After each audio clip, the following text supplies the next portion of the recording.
नमस्कार दोस्तों, NEOM technical classes के टॉपिक वाइज रिवीजन में सभी का हार्दिक स्वागत। आज हम पिछला जो वीडियो था उसके कुछ टॉपिक शेष बचे हुए थे, उनके बारे में हम अब इस वीडियो में अध्ययन करेंगे।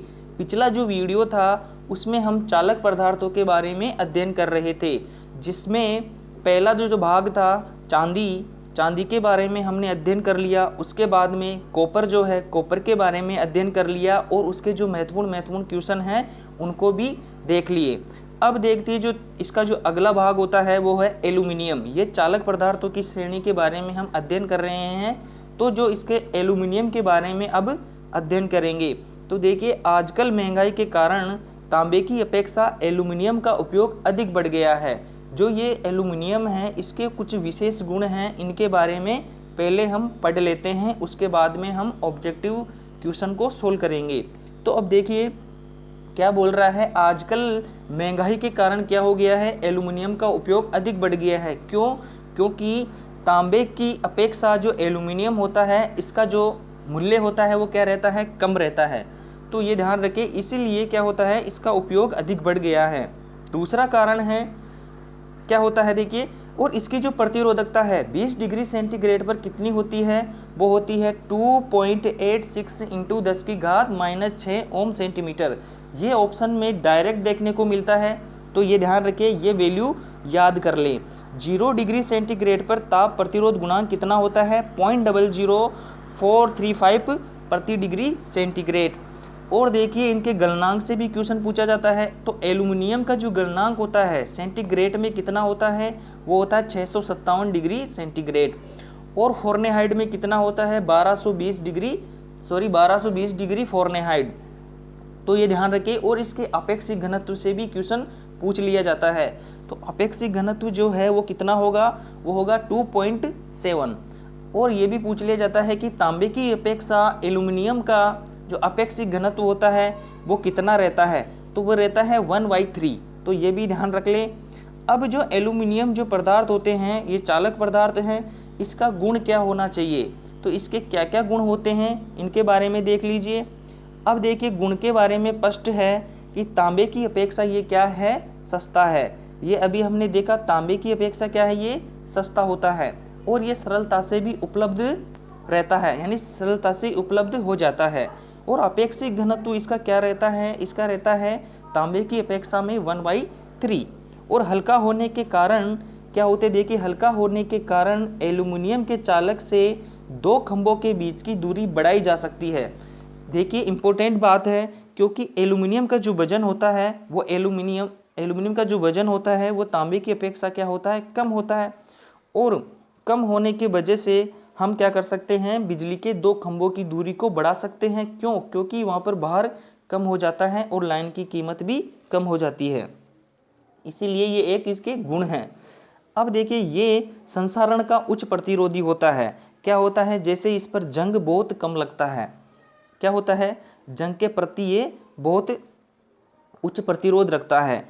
अब देखिए व्यास अधिक लेने के कारण उच्च वोल्टता संचरण लाइनों में कोरोना हानि के लिए अधिक उपयुक्त है। यानी कोरोना हानि को कम करने के लिए भी अधिक व्यास के तार उपयोग में लेते हैं, तो ये भी ध्यान रखिए। अब देखिए एल्यूमिनियम जो चालक पदार्थ होते हैं उनके जो दोष होते हैं उनके बारे में देख लीजिए क्या है। तो देखिए चालकता तांबे की अपेक्षा कितनी होती है, 61%। यानी इसकी जो चालकता होती है वह तांबे की तुलना में कितनी होती है, 60% या 61%। ये भी ध्यान रखें। और एल्यूमिनियम जो होता है ये तांबे की अपेक्षा भार में कितना होता है, तो यहाँ से ये भी ध्यान रखें, तांबे की अपेक्षा चालकता में तो कितना होता है, 61 या 60% होता है, और भार में कितना होता है, 50%। ये ध्यान रख लें, इंपॉर्टेंट क्वेश्चन है। अब देखिए इससे आसानी से सोल्डर नहीं किया जा सकता। जो तांबा होता है इसे आसानी से सोल्डर नहीं कर सकते, ये इसका एक दोष है। अब इसकी तनन सामर्थ्य तांबे से क्या होती है, कम होती है। और जो अगला जो इसका दोष है वो क्या है, यांत्रिक सामर्थ्य कम होने से मोटर वाइंडिंग अक्सर टूट जाती है।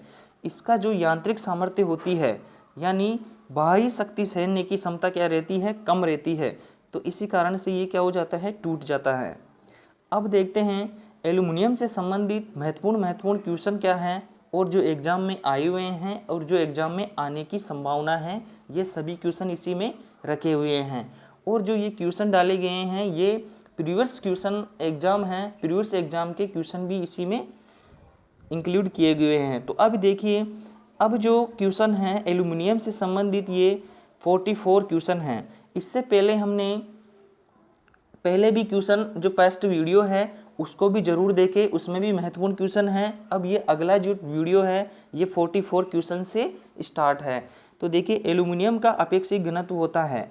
तो अभी हमने देखा एल्यूमिनियम का अपेक्षिक घनत्व कितना होता है, 2.7। देखिए कितना होता है, 2.7 होता है। इंपॉर्टेंट क्वेश्चन है, ध्यान रखें, एल्यूमिनियम का अपेक्षिक घनत्व कितना होगा, 2.7। अब चलते हैं नेक्स्ट क्वेश्चन पर। एल्यूमिनियम की प्रतिरोधकता क्या होती है। अब देखिए एल्यूमिनियम की प्रतिरोधकता क्या होती है। ऑप्शन देखिए 1.724 इंटू 10 की घात -6 ओम सेंटीमीटर, बी है 1.64 इंटू 10 की घात -10 की पावर -6 ओम सेंटीमीटर, सी है 2.86 इंटू 10 की पावर -6 ओम सेंटीमीटर, डी है 1.7 इंटू 10 की पावर -6 ओम सेंटीमीटर। तो ये ध्यान रखें, जो एल्यूमिनियम की जो प्रतिरोधकता होगी वो क्या होगी, वो होगी 2.86 इंटू 10 की पावर -6 ओम सेंटीमीटर। ध्यान रखें, इंपॉर्टेंट क्वेश्चन है, यहाँ से महत्वपूर्ण क्वेश्चन है। अब चलते हैं नेक्स्ट क्वेश्चन पर। अब देखिए नेक्स्ट क्वेश्चन क्या है, एल्यूमिनियम की विशेषता बताना है कि एल्यूमिनियम की विशेषता क्या होती है। तो ऑप्शन देखिए, संसारण का प्रतिरोध होता है, उच्च चालकता होती है, भार में हल्का होता है, उपरोक्त सभी। अभी हमने गुण देखे एल्यूमिनियम के जो विशेषताओं में, वो क्या थे, सभी गुण उसमें विद्वान थे। तो संसारण का प्रतिरोधी भी होता है और उच्च चालकता भी होती है और भार में ये हल्का भी होता है, तो ये भी ध्यान रखें। अब चलते हैं नेक्स्ट क्वेश्चन पर। एल्यूमिनियम की चालकता तांबे की अपेक्षा होती है।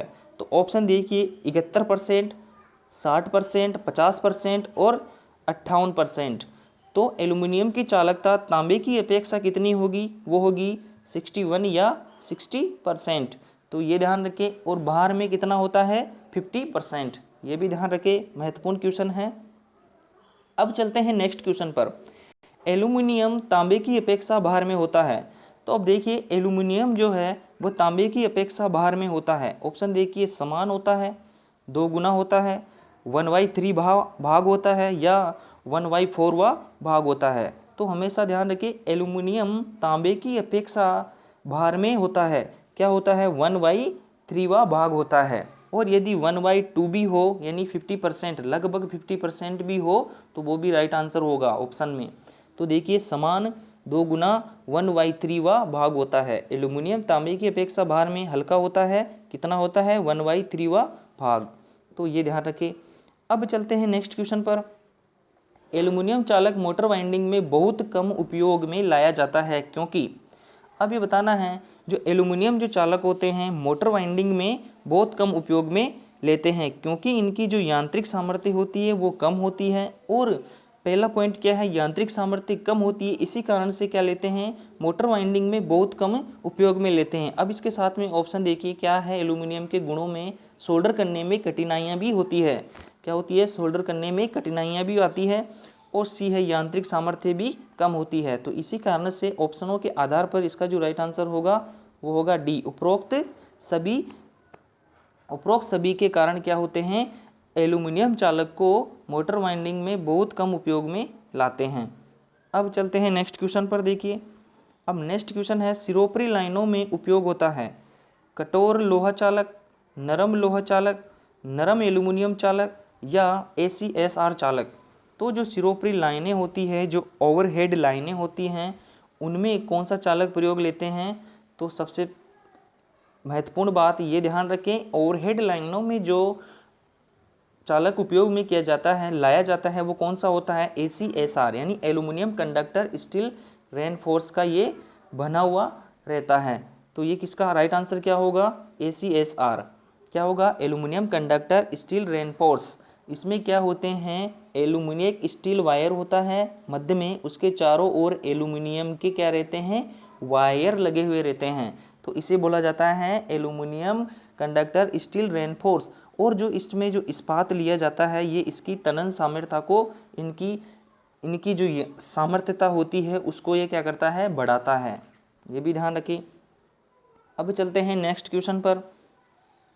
अब देखिए तांबे की तुलना में एल्यूमिनियम के किस गुणधर्म का अधिकतम मान होता है। तो तांबे की तुलना में जो कॉपर होता है उसकी तुलना में एल्यूमिनियम के किस गुण का अधिकतम मान होता है ये बताना है। तो तांबे की तुलना में एल्यूमिनियम में कौन सा गुण अधिक होगा, ऊष्मीय चालकता या विशिष्ट प्रतिरोधकता, विशिष्ट गुरुत्व या गलनांक।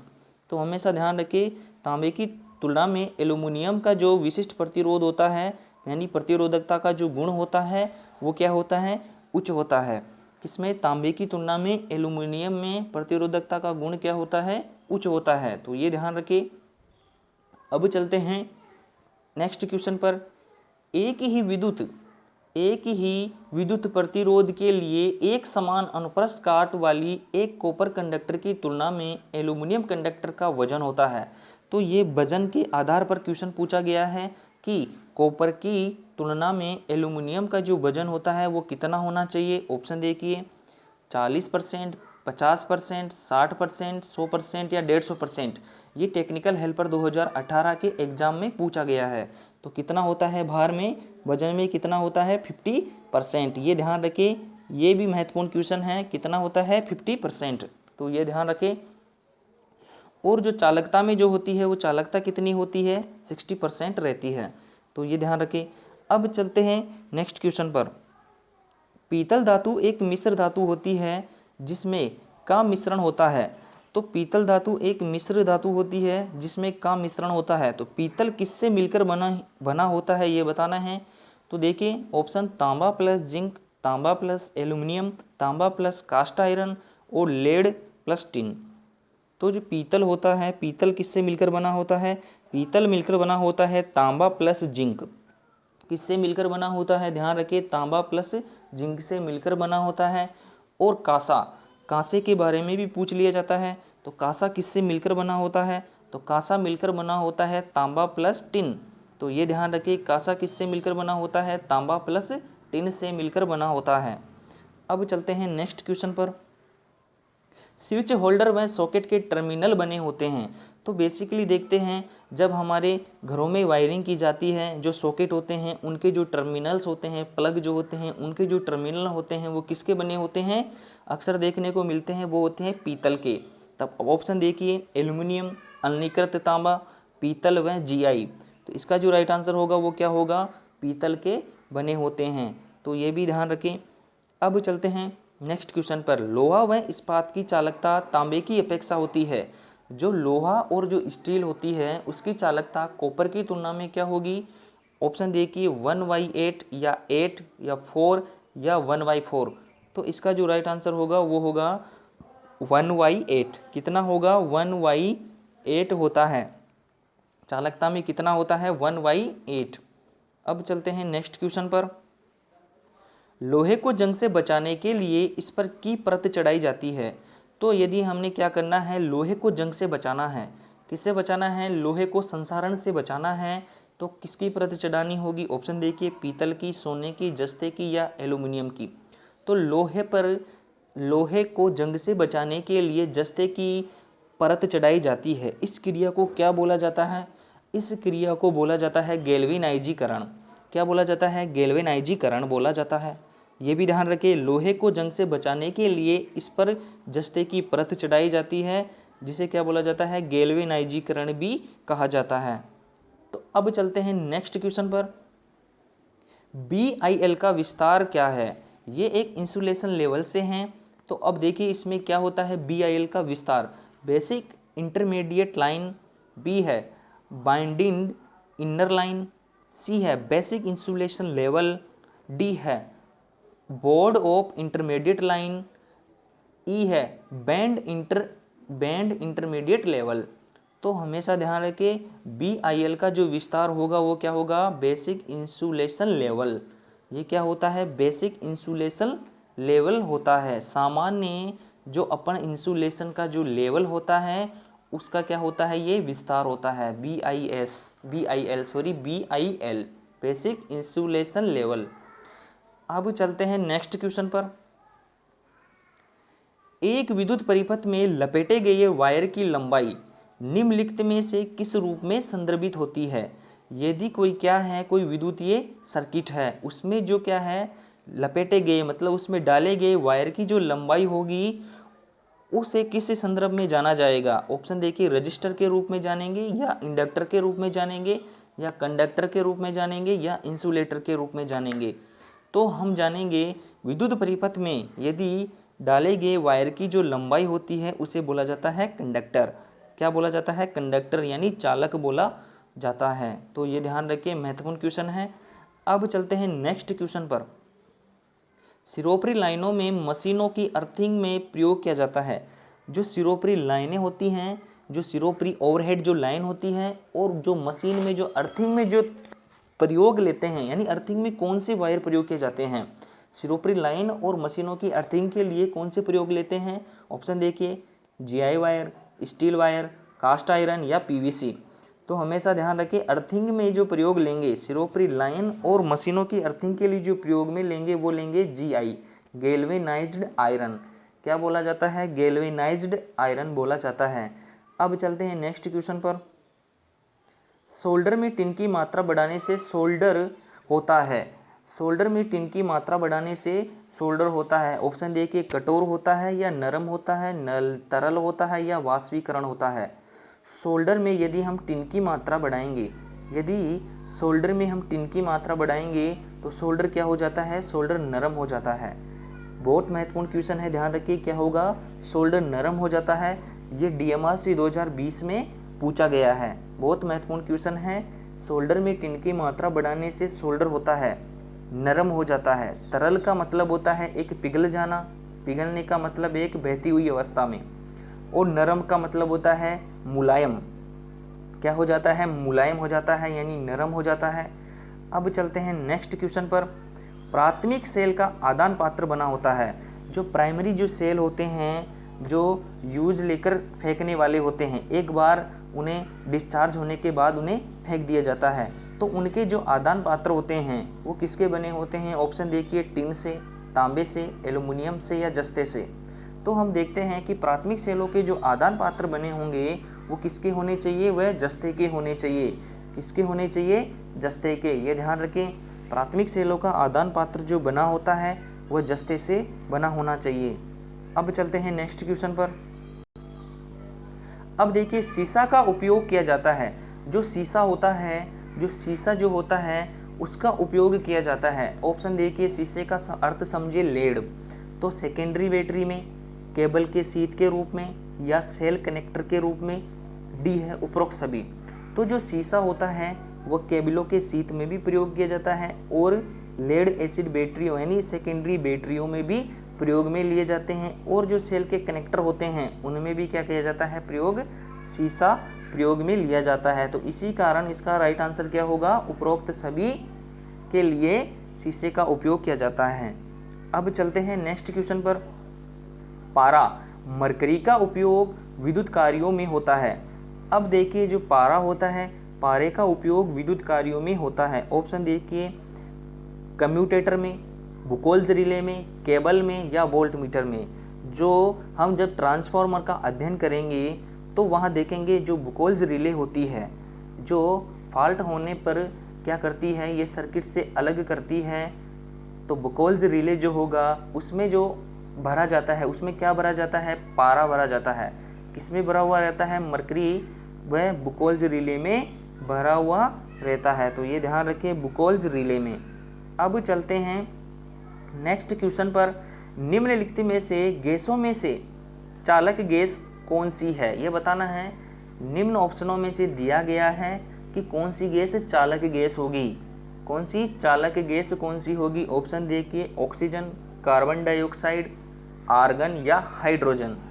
तो बहुत महत्वपूर्ण क्वेश्चन है कि निम्नलिखित में से कौन सी गैस चालक गैस होगी। तो चालक गैस जो होगी वो कौन सी होगी? वो होगी आर्गन। क्या होगा? आर्गन जो गैस होती है वह चालक गैस होती है। आर्गन गैस कहाँ कहाँ भरी हुई रहती है? ये जब हम प्रदीप्ति, जब हम जो टू प्लाई जो अपने जो प्रकाश व्यवस्थाएं होती हैं उनमें देखेंगे, और जो उनके जो अलग अलग टाइप के जो लैंप होते हैं उनके बारे में जब अध्ययन करेंगे, जब बताया जाएगा आर्गन गैस किस में होती है और ये किस कारण काम करती है, ये कैसे कार्य करती है, जब वहाँ अध्ययन करेंगे। अभी ये ध्यान रखें, चालक जो गैस होती है वो कौन सी होती है, आर्गन गैस होती है। अब चलते हैं नेक्स्ट क्वेश्चन पर। अब देखिए जो अगला टॉपिक होता है, ये कंप्लीट चालक भाग जो इम्पोर्टेंट टॉपिक थे वो कंप्लीट हो गए हैं। अब इसके बाद में हम कुचालक के बारे में अध्ययन करेंगे। विद्युत रोधी पदार्थ, इंसुलेटिंग पदार्थ के बारे में हम अध्ययन करेंगे। इनके बारे में जान लेते हैं। इस प्रकार के पदार्थों में स्वतंत्र इलेक्ट्रॉन बहुत ही कम होते हैं, अर्थात इनकी परमाणु संरचना पर गौर करें तो मालूम होगा कि इनके परमाणु से इलेक्ट्रॉनों को अलग करना कठिन होता है। क्या होता है, बहुत महत्वपूर्ण बात है कि कुचालक पदार्थों से इलेक्ट्रॉनों को अलग करना यानी मुक्त कराना क्या होता है, कठिन कार्य होता है। इसीलिए विद्युत धारा प्रवाह का विरोध करते हैं। ये क्या करते हैं, विद्युत धारा के प्रवाह का विरोध करते हैं, यानी विद्युत धारा इनमें से प्रवाहित नहीं होती है। और ऐसे पदार्थ ही विद्युत रोधी पदार्थ कहलाते हैं। और विद्युत रोधी पदार्थ जो होते हैं, अपने जो विद्युत शॉक से बचाने के लिए ये क्या होता है, वायर के ऊपर भी इनका इंसुलेशन कर दिया जाता है, जिसके कारण से विद्युत झटका नहीं लगता। अपन को क्या करता है, ये एक सुरक्षित रखता है। तो अब देखिए इनकी जो प्रतिरोधकताएं होगी वो कितनी होगी, 10⁻10 से लेकर 10⁻18 सेंटीमीटर तक होगी। तो ये ध्यान रखें, इनकी प्रतिरोधकताएं बहुत उच्च होती है, यानी प्रतिरोधकता का गुण इनमें उच्च होता है। अब चलते हैं, देखिए नेक्स्ट जो इनकी विशेषताएं हैं, इनका टेम्परेचर प्रतिरोध गुणांक जो होता है वो क्या होता है, ऋणात्मक। यहाँ से इम्पोर्टेंट बात यहाँ से ये याद रख ले कि इंसुलेटिंग जो पदार्थ होते हैं, कुचालक जो पदार्थ होते हैं, उनका जो ताप गुणांक होगा वो क्या होता है, ऋणात्मक होता है। क्या होता है, ऋणात्मक होता है। और इनकी प्रतिरोधकताएं उच्च होती है। तो ये भी ध्यान रखें। गर्म करने पर इनका प्रतिरोध क्या होता है, घट जाता है। क्या हो जाता है, प्रतिरोध घट जाता है। यानी जब टेम्परेचर बढ़ाएंगे तो इनका जो रेजिस्टेंस होगा वो क्या हो जाता है, प्रतिरोध का गुण घट जाता है, यानी चालकता की ओर बढ़ जाता है। तो ये ध्यान रखें। अब देखिए नेक्स्ट जो इनकी विशेषता है वो क्या है, इनकी विद्युतशीलता सदैव इकाई से अधिक होती है। तो जो इनकी प्रिमिटिविटी होती है, जो प्रिमिटिविटी होती है वह सदैव क्या होती है, इकाई से अधिक होती है। यह भी ध्यान रखें, क्या होती है, सदैव इकाई से अधिक होती है। अब चलते हैं विद्युत रोधी पदार्थों के बारे में, इम्पोर्टेंट क्वेश्चनों के बारे में सोल्व कर लेते हैं। देखिए क्या है, अब विद्युत प्रश्न है, विद्युत प्रतिरोध की पदार्थ की प्रतिरोधकता होती है, ओम सेंटीमीटर में बताना है। तो क्या होता है, अभी देखा हमने, इनकी जो प्रतिरोधकता होगी क्या होगी, उच्च होगी। तो उच्च में देखिए ऑप्शन क्या है, 10⁻10 से लेकर 10⁻18 तक है। इसका जो राइट आंसर होगा वो क्या होगा, 10⁻10 से 10⁻18 होगी। अब चलते हैं नेक्स्ट क्वेश्चन पर। विद्युत इस्त्री और सोल्डरिंग आयरन के हीटिंग एलिमेंट के बीच इंसुलेशन होता है। जब हम जो विद्युत प्रेस होती है और अपना जो सोल्डरिंग आयरन होता है, उनके जो हीटिंग एलिमेंट होते हैं और जो बॉडी के बीच में इंसुलेशन होता है, वो कौन सा भरा हुआ रहता है। ऑप्शन देखिए, अब्रक, एस्बेस्टस, पोर्सलिन, कांच। तो जब हम सोल्डरिंग आयरन और जब इस्त्री यानी प्रेस को जब खोलेंगे, उनके बॉडी और हीटिंग एलिमेंट के बीच में एक पदार्थ भरा हुआ रहता है, इंसुलेशन पदार्थ बोला जाता है। वो बना होता है अब्रक, यानी माइका अब्रक का बना होता है। किसका बना होता है, अब्रक का। ये ध्यान रखें। अब चलते हैं नेक्स्ट क्वेश्चन पर। अब देखिए नेक्स्ट क्वेश्चन क्या है, यदि तांबे पर रबड़ चढ़ा दी जाए तो तांबे पर संसारण का प्रभाव छोड़ देती है। तांबा क्या होता है, संसारण का प्रभाव छोड़ देता है। तो तांबे को संसारण से बचने के लिए, यानी इसको जंग से बचने के लिए क्या प्रयोग किया जाता है। अब देखिए, तांबे पर टिन की परत चढ़ा दी जाती है, तांबे पर जिंक की परत, चांदी की परत चढ़ा दी जाती है, या तांबे पर जिंक की परत चढ़ा दी जाती है। इनमें से कोई नहीं। तो हमेशा ध्यान रखें, जब तांबे पर रबड़ चढ़ाते हैं, उसको कई दिनों तक रखते हैं, तो उस पर क्या हो जाता है, एक संसारण का प्रभाव उत्पन्न हो जाता है। तो इससे बचाने के लिए पहले ही क्या कर दिया जाता है, तांबे पर टिन की परत चढ़ा दी जाती है। क्या कर दी जाती है, तांबे पर टिन की परत चढ़ा दी जाती है। ये ध्यान रखें। अब चलते हैं नेक्स्ट क्वेश्चन पर। स्विच होल्डर व सॉकेट इत्यादि के आधार बनाए जाते हैं। जो अपन ये स्विच होते हैं, जो होल्डर होते हैं और जो सॉकेट होते हैं, इनके जो बाहरी आवरण जो होते हैं, इनके आधार जो होते हैं वो किसके बने होते हैं? ऑप्शन देखिए, पीवीसी, बेकेलाइट, एबोनाइट या रबर। तो हमेशा ध्यान रखिए किसके बने होंगे? वो होंगे बेकेलाइट के बने होते हैं। और ये अपन को क्या करते हैं? विद्युत झटका, विद्युत शॉक यानी विद्युत के संपर्क में आने से बचाते हैं। तो ये ध्यान रखें।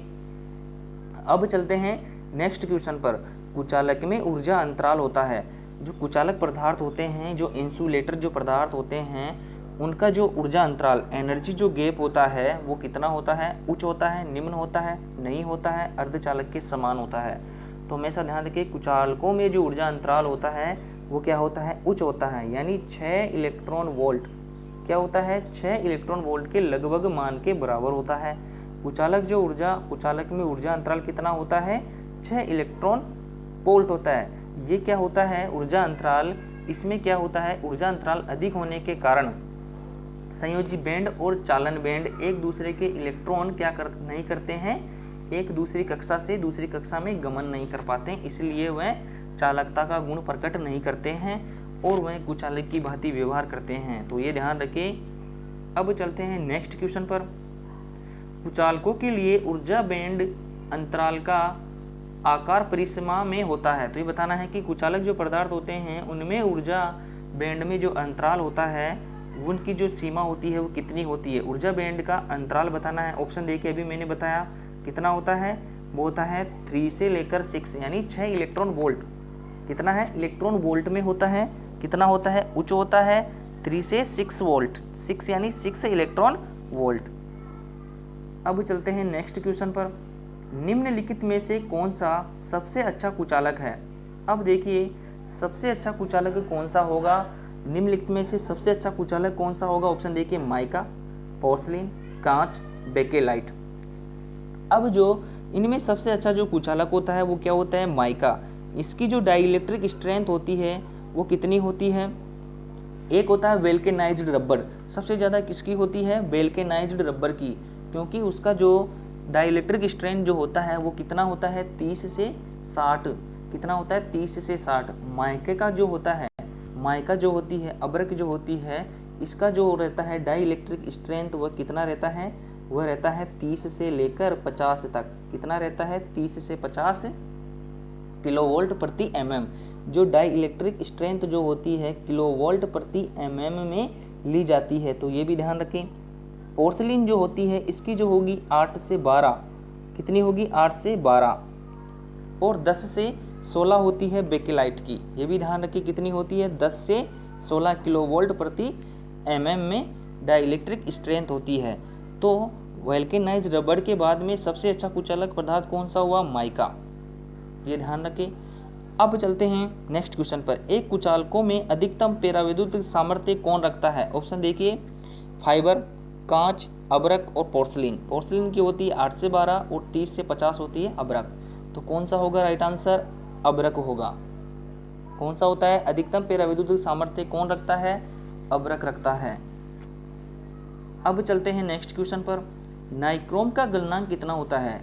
इंपॉर्टेंट क्वेश्चन है, कई बार एग्जाम में पूछ लिया जाता है कि नाइक्रोम का गलनांक होता है। नाइक्रोम का जो गलनांक होता है वो कितना होता है? 1400 डिग्री सेंटीग्रेड। ये ध्यान रखिए।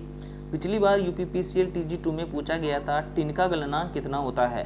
तो टिन का जो गलनांक होता है वो होता है 232 डिग्री सेंटीग्रेड। ये भी ध्यान रखिए, इंपॉर्टेंट क्वेश्चन है। ये किसका होता है? ये होता है टिन का। अब चलते हैं नेक्स्ट क्वेश्चन पर। अब देखिए, विद्युत धारा का सरण रोकने व ताप स्थानांतरित करने व स्वयं न जलने का गुण होता है। तो विद्युत धारा के सरण को रोकना यानी लीकेज को रोकना और ताप को स्थानांतरित करने व स्वयं न जलने का गुण होता है। तो ये बताइए कौन सा होता है? कौन सा भरा जाता है? ताप को स्थानांतरित करने क्या होता है? जैसे प्रेस होती है, उसकी बॉडी गर्म होती है और वह उनको क्या करता है? ट्रांसफ़र करता है, यानी हीट को ट्रांसफ़र कर देता है बॉडी में। तो देखिए स्वयं भी नहीं जलता है और वह ताप को भी स्थानांतरित करता है। तो कौन सा होता है, देखिए कांच होगा या एस्बेस्टस होगा या माइका होगा या पोर्सिलिन होगा। तो कौन सा होगा, वो होगा माइका। माइका जो होती है वो प्रेस और क्या होता है, प्रेस और सोल्डरिंग आयरन के जो हीटिंग एलिमेंट और बॉडी के बीच में भर दिया जाता है। तो ये ध्यान रखिए। अब चलते हैं नेक्स्ट क्वेश्चन पर। ये ऊष्मा का सुचालक होता है, ये भी ध्यान रखिए। जो माइका जो होता है ये ऊष्मा का सुचालक होता है। अब चलते हैं नेक्स्ट क्वेश्चन पर। अब देखिए, विद्युत भट्टी की दीवारों को तापरोधी बनाने के लिए उपयोग किया जाता है। जो विद्युत भट्टियाँ होती है उनकी दीवारों को तापरोधी यानी उनको तापरोधी बनाने के लिए किसका प्रयोग करते हैं, कांच का, एस्बेस्टस का, माइके का या पोर्सिलिन का। अब क्या करना है, उनकी दीवारों को तापरोधी यानी ताप को रोकने वाला पदार्थ कौन सा होता है, यानी ऊष्मा का कुचालक। यानी ऊष्मा का कुचालक कौन सा होगा, वो होगा एस्बेस्टस। एस्बेस्टस क्या कर दिया जाता है, विद्युत भट्टी और दीवारों के बीच में भर दिया जाता है, जिससे क्या होता है, उनकी दीवारों को तापरोधी बना दिया जाता है। अब चलता है नेक्स्ट क्वेश्चन पर। देखिए, रबड़ और गंधक को 1:4 या 1:5 के अनुपात में मिलाकर क्या कर दिया जाए, यदि 150 डिग्री सेंटीग्रेड पर गर्म किया जाए तो बन जाता है। तो ध्यान रखिए, रबड़ को और गंधक को जब हम 1:4 में रबड़ और 1:5 में गंधक को मिलाकर 150 डिग्री पर गर्म करेंगे तो क्या प्राप्त होगा, क्या बनेगा, वो बनेगा एबोनाइट। तो ध्यान रखिए, वो बन जाता है एबोनाइट।